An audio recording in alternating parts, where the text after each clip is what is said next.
sculptures sont à la fois puissantes et humaines. Elles sont provocantes, voire même sensuelles. Pour sœur Marie-Hélène Allain, son art est sa vocation. Marie-Hélène est née et a grandi sur une ferme à Sainte-Marie-de-Kent, à une trentaine de minutes au nord de Moncton. C'est une enfant sage qui meuble son temps en dessinant dans ses cahiers. À l'âge de 10 ans, elle suit ses premiers cours d'art.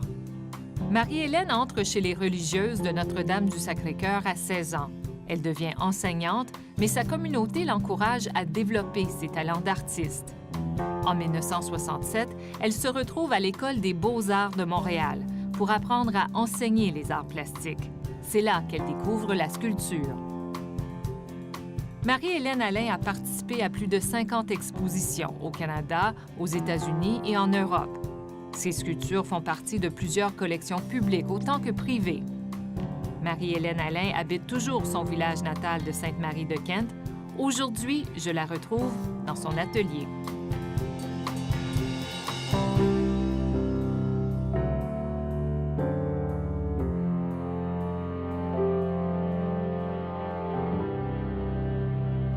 Marie-Hélène Allain, bonjour. Bonjour.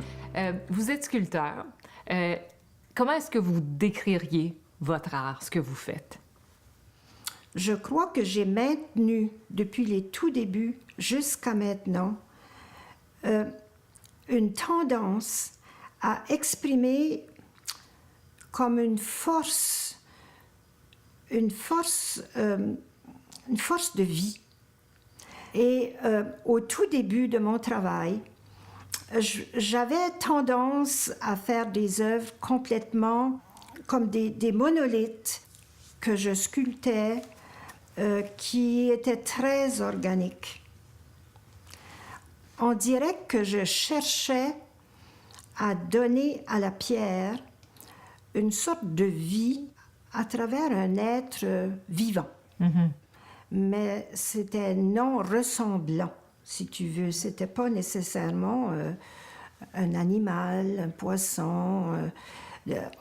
Souvent, on pouvait retrouver une partie, on disait une partie du corps humain, une partie d'un animal, mais c'était abstrait ce que je faisais. Vous avez déjà dit que la sculpture, pour vous, c'est une vocation. Qu'est-ce que ça veut dire, ça? Que lorsque je regarde tout le parcours depuis une cinquantaine d'années, que c'est vraiment ce à quoi j'étais appelée comme métier, si tu veux, comme expression personnelle. Vous avez mentionné que vous travaillez principalement la pierre. Pourquoi ce matériel-là, ce matériau-là en particulier? Au tout début, lorsque j'ai commencé dans la pierre, j'avais trouvé cet atelier par accident. Il était à l'extérieur de l'École des beaux-arts de Montréal. Et tout de suite, j'ai su que j'allais aimer travailler la pierre. J'ai dit tout de suite, le prochain semestre, je m'inscris là. Et puis, il est arrivé aussi que c'était l'œuvre que j'ai reconnue comme étant vraiment une œuvre qui venait de moi, que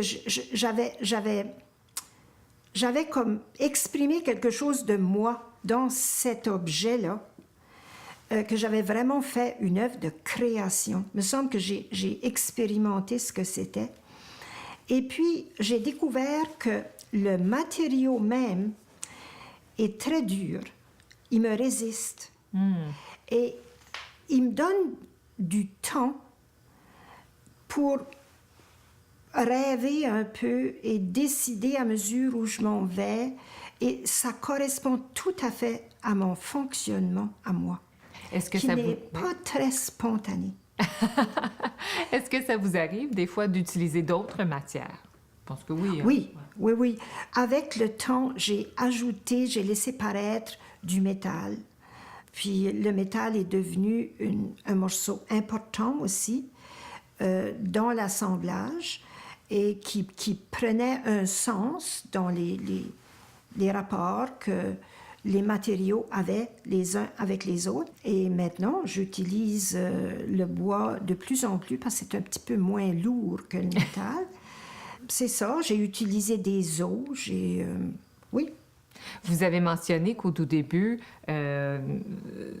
vos œuvres étaient, de ce que j'ai vu en tout cas, c'était des œuvres très rondes, très lisses, très polies. Certains disaient même que c'était des œuvres sensuelles. Est-ce que ce commentaire-là vous a surpris? Est-ce qu'il y avait de la vérité là-dedans? C'était plutôt au tout début parce que mes œuvres étaient c'était des lignes très tendues, très courbes et tout était poli et très organique. Les formes étaient très organiques. Et puis,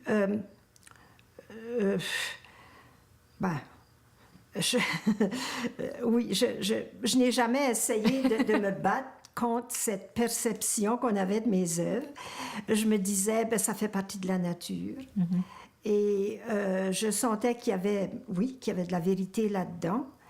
Et puis on me l'a tellement dit, aux Beaux-Arts, tous les jours, je pense, j'en entendais parler. Et puis encore ici, pour un bon bout de temps, maintenant, on l'entend de moins en moins. Parce que vos œuvres ont évolué. Changé, ouais. Oui. Justement, de sculptures lisses et rondes, vous êtes passé à des angles, à des morceaux pointus, à des œuvres rugueuses. Comment cette évolution-là s'est-elle fait? Ça s'est fait tout naturellement. Parce qu'au début, c'est sûr qu'on me disait, Marie-Hélène, ça serait intéressant si tu avais des parties rudes à côté, des parties polies et tout ça. Mais oui, mais je disais, l'œuvre, elle, sa peau demande d'être polie. C'est que ce qui était exprimé dans cette forme-là, pour moi, demandait un fini comme ça. Mm-hmm. Maintenant, avec le temps, il est arrivé, c'était par pur accident que j'étais en Italie et puis je voulais profiter du court temps que j'avais à sculpter et puis de toutes les différentes sortes de pierres qu'on avait là aussi. Alors, j'ai demandé l'aide de quelqu'un qui dégrossirait l'œuvre pour moi. Et puis, celui qui est venu, c'en était un nouveau qui était dans cet atelier-là, et je savais qu'il allait la casser. Juste à le voir travailler, mais c'était les grands spécialistes, je n'avais rien à dire. Puis il les a cassés, justement. Et puis, il a cassé une partie que il voulait la coller, puis est-ce que ça se fait, ça?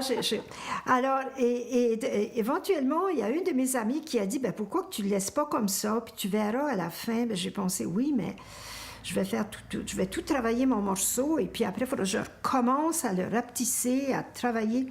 J'étais vraiment, parce que ça allait vraiment bien dans le morceau que je faisais. Et rendu à la fin, je me suis rendu compte que j'allais trouver la solution pour justifier cette partie qui était rude, qui était cassée. La manière que j'ai fait ça, c'est comme si il y avait comme un genre de cicatrice qui se guérissait, si tu veux, comme si le morceau s'était détaché d'une autre forme et avait pris naissance par elle-même, si tu veux. Et là, à partir de là, c'est comme si j'avais vraiment découvert une manière d'utiliser la pierre, le côté brut de la pierre. Puis là, ça, j'en ai fait, puis je les ai fait parler. J'ai fait parler la pierre brute de toutes les manières. Quand vous avez un bloc devant vous, est-ce que vous savez ce que vous allez en faire? D'où viennent vos sources d'inspiration? Au début, je choisissais le bloc en fonction de la recherche que j'avais faite.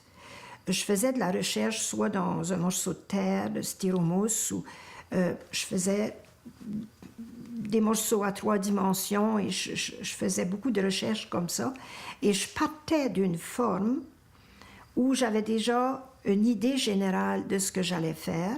Et là, je cherchais le bloc qui convenait à ces proportions-là. Mais lorsque je suis arrivée à faire des assemblages, c'est par des essais et erreurs que je fonctionne. Et ça prend beaucoup de temps. Alors c'est ça, je rêve autour de mes œuvres et puis je décide à mesure. Oui. Marie-Hélène, vous dites que votre matière préférée, c'est la pierre, mais là, en ce moment, vous êtes en train de sculpter le bois. Parlez-nous un peu de l'œuvre qu'on voit ici devant nous. J'ai fait déraciner des arbres parce que pour moi, c'était très important d'avoir comme symbole pour ce nouveau projet sur lequel je travaille. Je voulais que les racines d'arbres soient évidentes dans ce projet-là. Alors, il va y avoir pas mal de racines d'arbres et il va s'agir d'une installation. Voilà. Pardon, Ça, c'est juste un morceau, là, mais quand Oh, ça oui. sera fini, ça va être plein. Oui, je m'attends de remplir une salle d'environ 1500 pieds carrés, à peu près. Là, on est dans votre atelier. Vous passez combien de temps ici par jour, par semaine? J'essaye d'y passer autour de 6 heures par jour.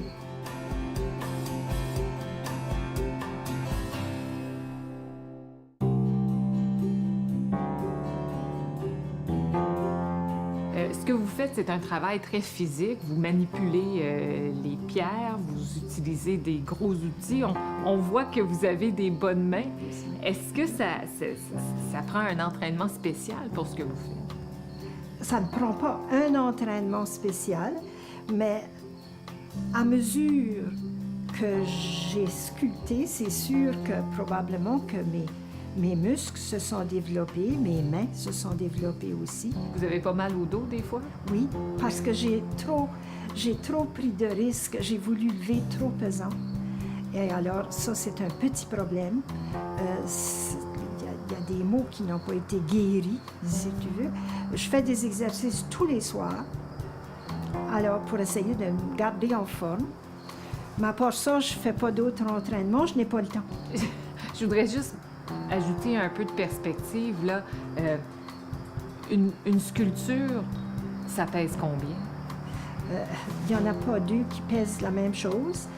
Pour vous donner une idée, la pierre, en général, peut peser entre 165 à 170 livres le pied cube. C'est pas gros, un pied cube, là. Non.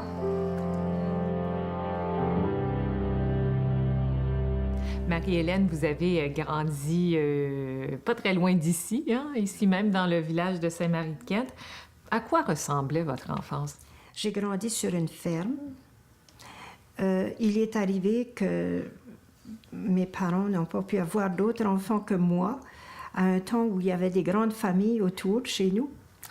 Et j'avais 7 ans lorsque j'ai eu un frère adopté. Et j'avais 15 ans lorsque ma petite sœur aussi est venue chez moi. Ça me manquait beaucoup de ne pas avoir de frères et sœurs. Mais je les ai beaucoup aimés et puis ça a été agréable d'avoir une famille. Il paraît que vous étiez une petite fille très, très sage. Oui. Et ça, c'est dû au fait, je pense, que j'étais élevée, entourée de grandes personnes. Alors, on avait comme décidé, étant donné que ma mère avait été très, très malade à ma naissance, on m'a comme pris en main. Et puis, je me souviens encore qu'on parlait de moi et je les comprenais. Et on disait, ben un enfant de cet âge-là, il faudrait que ça soit élevé comme ça, il faudrait que ça agisse comme ça, il faudrait... Puis j'ai grandi, je pense, un peu pour plaire, et je suis devenue une enfant très responsable pour mon âge. Une autre grande décision que vous avez prise, c'était d'entrer chez les religieuses. Oui. Pourquoi ce choix-là? Étant donné que j'étais une petite fille très tranquille, raisonnable, responsable pour mon âge, c'est sûr que j'avais auparavant entendu dire, ben elle, Marie, elle va faire une sœur, c'est sûr. C'est comme si j'avais une prédisposition. Je suis allée compléter ma 8e année à Bouctouche, au couvent d'Immaculée Conception, pour continuer après mon cours secondaire. Alors là, j'étais pensionnaire. Et là, j'ai connu les sœurs pour la première fois. Et puis, j'y pensais. Là, rendu en 12e année, je me souviens qu'on avait eu une retraite Puis c'était le père Maurice Chamard cette année-là, qui était vraiment... Ceux qui l'auront connu à l'Université de Moncton l'avaient tellement aimé. Il était vraiment spécial. Il a parlé des vocations à un moment donné, puis il dit, ben, si vous vous posez la question, si vous pensez avoir la vocation, ben, il dit, demandez-vous premièrement si vous êtes capable de vivre en communauté. Ben moi, c'est sûr, à ce côté-là, hein, c'était... Ça vous allumait, ça. Je dérangeais personne, trop, puis j'étais responsable, je faisais pas de crise. J'étais vraiment, à ce point de vue-là, je pensais que je pouvais... J'étais très adaptable, si tu veux. Et puis, mais j'étais très... Lorsque j'y pense maintenant, je n'étais pas une personne, je n'étais pas un enfant libéré. J'avais voulu agir pour plaire, naturellement. Donc, vous êtes devenue religieuse, vous avez enseigné un peu. Oui. Et on vous a permis d'aller faire l'École des beaux-arts à Montréal. Vous êtes arrivée à Montréal, c'était les années 60, c'était au moment où on remettait en question la religion. En pleine crise, Est-ce qu'on savait que vous étiez religieuse et comment est-ce qu'on a réagi à votre présence? Je ne l'ai jamais caché que j'étais religieuse. J'avais pas trop de formation dans les arts. Et lorsque les premiers cours d'histoire de l'art qui nous ont été enseignés, j'ai été fascinée surtout par les sculpteurs tels les Inuits.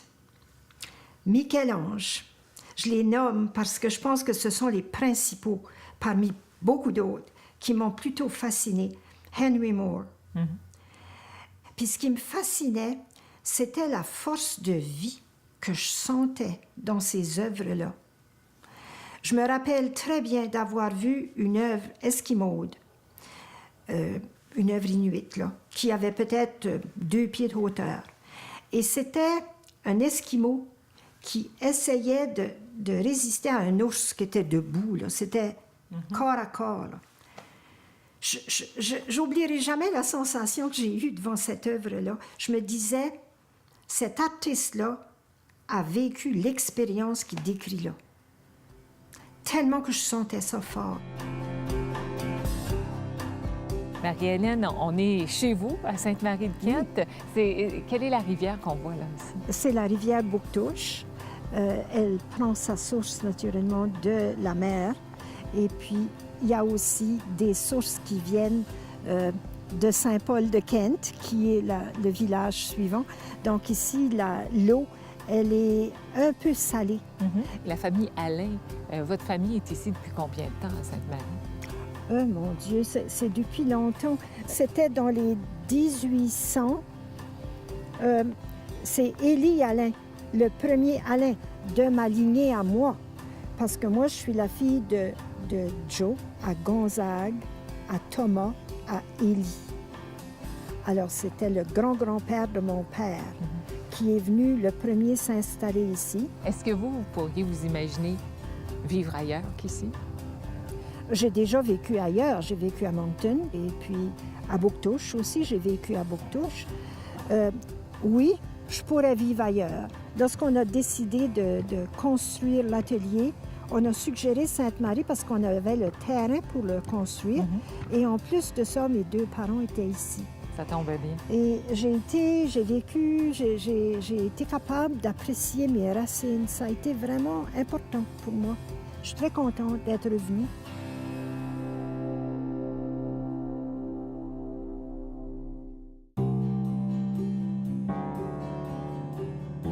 Marie-Hélène, lorsque vous étiez à l'École des beaux-arts, je pense qu'il y a un collègue qui vous a dit « C'est dommage que vous êtes sœur, sinon vous pourriez devenir une artiste professionnelle. » C'est vrai. Comment vous avez réagi à ce commentaire-là? J'ai dit « Qu'est-ce que tu veux dire? » Mais il dit « Comme sœur, tu ne pourras pas exprimer, tu ne seras jamais libre de t'exprimer. » Puis c'est vrai que depuis que j'étais à l'École des beaux-arts, à ce temps-là, j'avais vraiment saisi les exigences d'une vraie création, qu'il fallait vraiment que ça vienne du dedans et puis qu'on ne contrôle pas. c'est comme un impératif de l'intérieur que j'exprime ça comme ça aujourd'hui.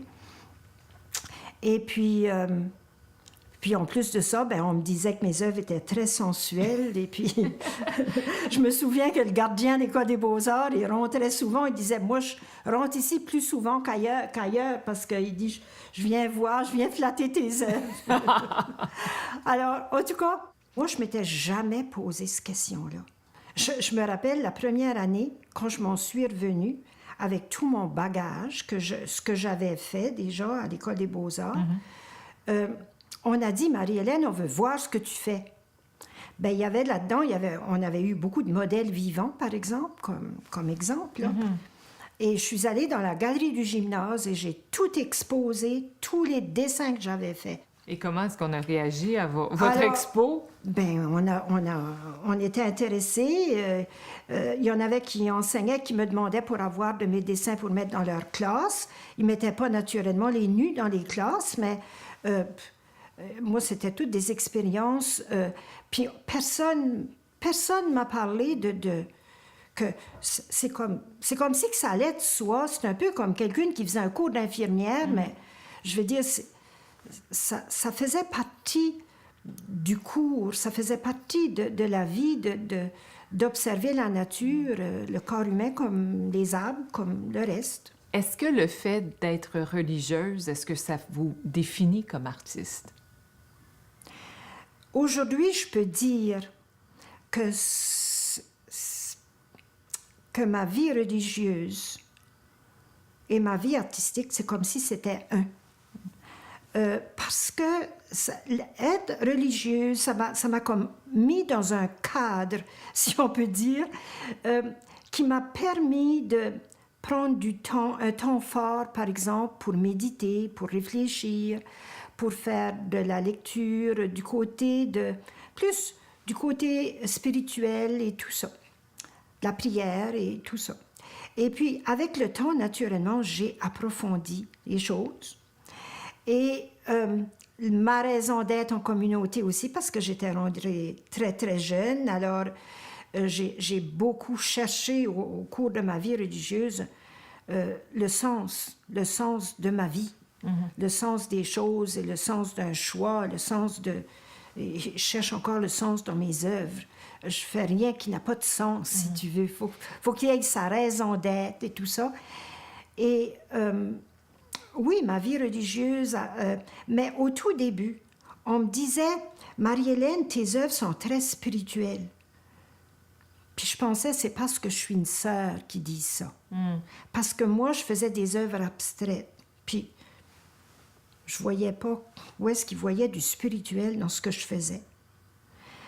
Et avec le temps, j'ai fini par un peu voir que ma spiritualité avait une influence sur ce que je fais, mais c'est pas des œuvres religieuses, si tu veux, qui représentent quelque chose de religieux. Est-ce que vous vous êtes déjà senti déchirée par rapport à votre rôle d'artiste et votre rôle de religieuse? Est-ce que vous avez jamais eu des doutes de ce côté-là? Non. Non, pas. Les deux, non. Il y a eu le temps où j'ai réalisé, la vie a fait en sorte que je suis devenue enseignante à mi-temps et sculpteur à mi-temps, jusqu'à 1980. Alors, rendu en 75, 76, je réalisais que je voyais que j'allais donner des demi-mesures des deux côtés. J'allais faire de la sculpture le dimanche toute ma vie. Et ça vous intéressait pas? Pas du tout. Pas où j'en étais. J'avais compris quelque chose de plus que ça. Et je savais aussi quelles auraient été les exigences si je devenais sculpteur à plein temps. C'était pas sculpter pour plaire aux autres, pour faire des choses qui allaient bien se vendre. J'allais tout simplement obéir à ce qui était demandé de l'intérieur, si tu veux. Alors là, il y a eu un conflit. J'étais sûre qu'il fallait choisir entre enseigner à plein temps ou sculpter à plein temps. Et puis, j'ai jamais pu me décider d'aller voir l'animatrice générale puis de lui demander directement de devenir sculpteur à plein temps. Parce que, me semblait, je pensais, si on ne rentre pas en communauté pour devenir un artiste, pour avoir une vie en sécurité, pour devenir un artiste. Je suis allée la voir, puis j'ai dit, j'ai pas la réponse. Je te dis tout simplement ce que je vis. Et puis, tu t'arranges avec le Saint-Esprit. Et elle dit, je peux pas voir pourquoi tu pourrais pas devenir sculpteur à plein temps. Voilà. Marie-Hélène Allain, merci beaucoup. Merci.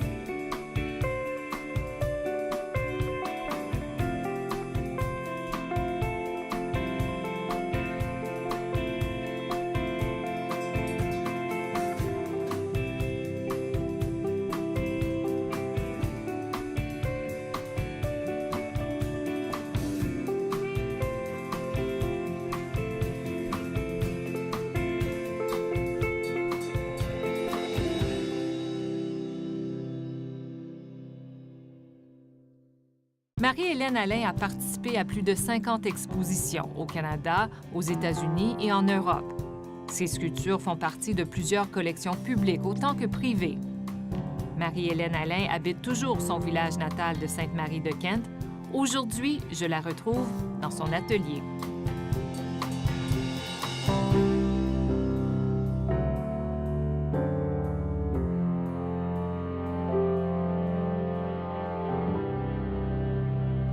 Marie-Hélène Allain, bonjour. Bonjour.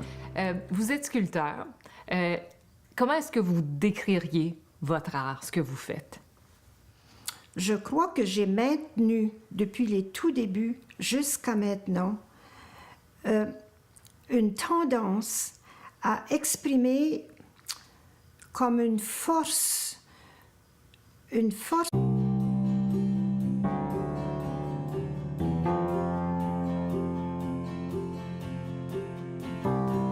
Ces sculptures sont à la fois puissantes et humaines. Elles sont provocantes, voire même sensuelles. Pour sœur Marie-Hélène Allain, son art est sa vocation.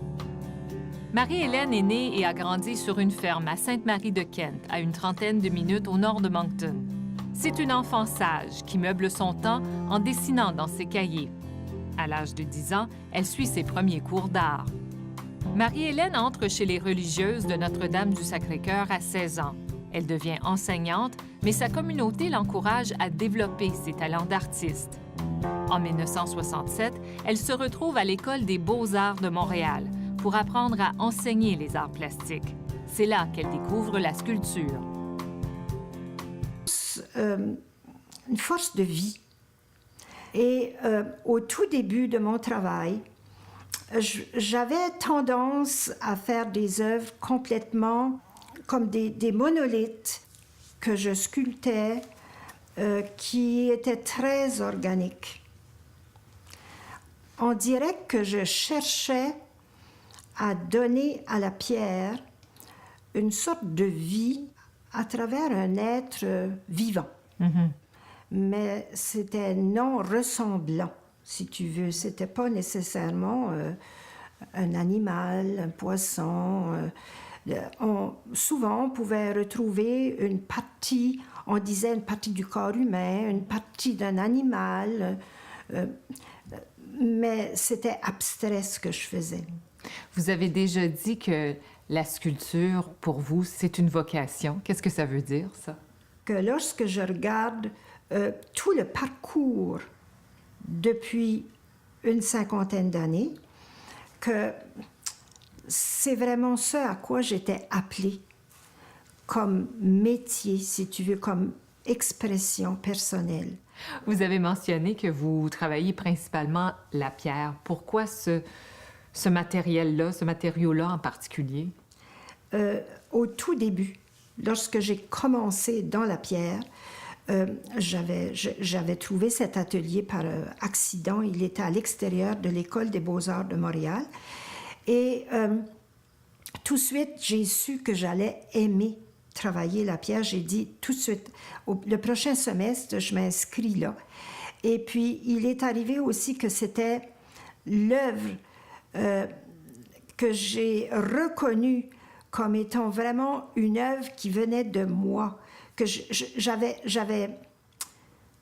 comme exprimé quelque chose de moi dans cet objet-là, que j'avais vraiment fait une œuvre de création. Il me semble que j'ai expérimenté ce que c'était.